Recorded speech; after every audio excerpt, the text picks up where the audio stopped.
the wrong way. Because if social media has been pumping ideas into your head that your candidate has it and they have it by a big margin, and then that does not turn out to be, what then? How do we manage it? You know, is social media taking the role that vernacular stations played in 2007? I doubt we'll go that way, but social media also has analysts who tell you that, you know, where are the police now, where is the police presence, you know, that tells us the direction of opposition, so people have images of what the streets look like, so that they tell you, oh, you know, here we don't have police, so clearly we are winning.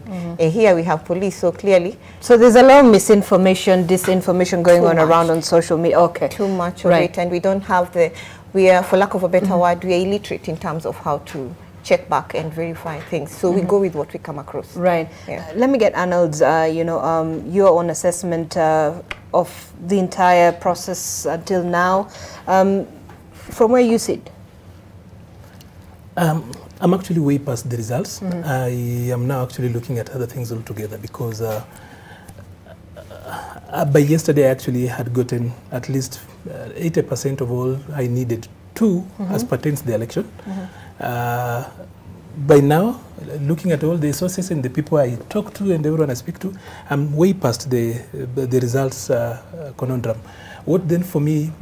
So are you saying you do know who? I know my MCA. Right. I was running for MP. I already had lost Right. and conceded immediately without waiting. And then I know my governor, I know my senator, I know my women rep. Right. I will actually know in this particular time, I would actually say that... From your own prediction? Not my own prediction, right. Working with numbers and actually having worked up with other people in other spaces. By yesterday 9, we actually had an idea of where the election was going. And by today, when the rest of you stopped pushing the results so that you allow IBC to catch up, you know, that's the strategy. You're allowing IBC to catch up so that we don't call the election. All of us knew where the election is going. But for me, two things. Number one, we have got a very expensive and complicated legal framework around elections. That then boils into the cost of elections in the first place. It costs $25 per voter in Kenya. Right. In India, a country that is 56 times our population, costs just 0.8 of a dollar. I know somebody out there would actually try to be clever and say that is economies of scale. Not true. We have made our elections very expensive because of the trust deficiency. So, for example, you and I know that we print our money on Thika Road. I don't want to talk about Delaru. Delaru can sound like it's a very complicated thing, but we print our money on Thika Road. If you look at the money, it's actually secure. You've never had a problem with it. But our ballot, you actually have to print it elsewhere in a very secure place so that then people can actually trust that. I've been elsewhere. I actually was in Germany at some point during elections, and I saw a black and white ballot. I told those guys, if you had to come to my country, this one would not pass for anything closer to elections material, even a form somebody fills. So our ballot has got a lot of security features. We've made it so complex. That then speaks even to the anxiety that we have today. We were using alphanumerics in 2017, where IBC, people at the polling station could send alphanumerics and then send the image, and then of course the civil society and of course political parties argued that IBC then was sending numbers without proof. So we decided to do an evidence-based election. Now, IBC, of course, has complied, followed the whole ruling and everything else. Now, they've pushed evidence our way. That's when you realize that we are data illiterate. We have got literally all the forms. And none of us has actually had the capacity to even crowdsource, sit down, and go through that. But you must agree, this is a really comprehensive and thorough, system of checking the election, looking at the fact that, quite elaborate, I must say, verifying every single number coming from the polling station, counter-checking that with what is at the constituency tallying center. And of course, you might appreciate sort of why IEBC is doing this. Oh, forget that. We want to make elections look like it's rocket science. I do consultancy, of course, and I'll be happy to actually cite this when a client tells me that I need data in 3 days. Tell them, see how hard it was for us to actually do mathematics. 46 forms, scans available to anyone to sit down and organize. You realize how difficult it is.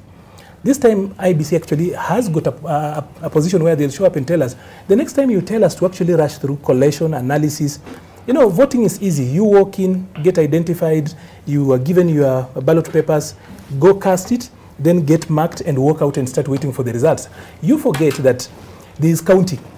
And during that counting is not the usual one, how you count your money. You will actually have to confirm this is so and so. Everybody has to look at it and everything has to work out. After working out, we have to do collation, there is analysis, then there is certification and everything else. So whatever happens, data analysis is actually very difficult. At that particular, and now we appreciate that IBC actually does very difficult work. So it's 3 days since the Form 34As started landing into the portal. Everybody can actually get in. Initially, we argued that it had been calibrated in a manner that you'll only download one form at a time. By evening, IBC had reworked that, and you could actually download it as a zip folder, 10 GB of it, and work it if you want. Of course, I'm actually saying it's difficult.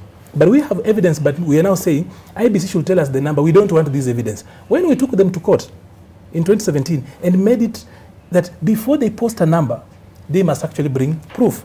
That's why when you ask Chebukati at the moment, what is the result, where are we headed? Initially, before he started doing the counting, when the Webuye East results came in, the first results, he was telling you can just go to the portal. We will not announce anything different from what is in the portal. So I was talking about how we have complicated this thing.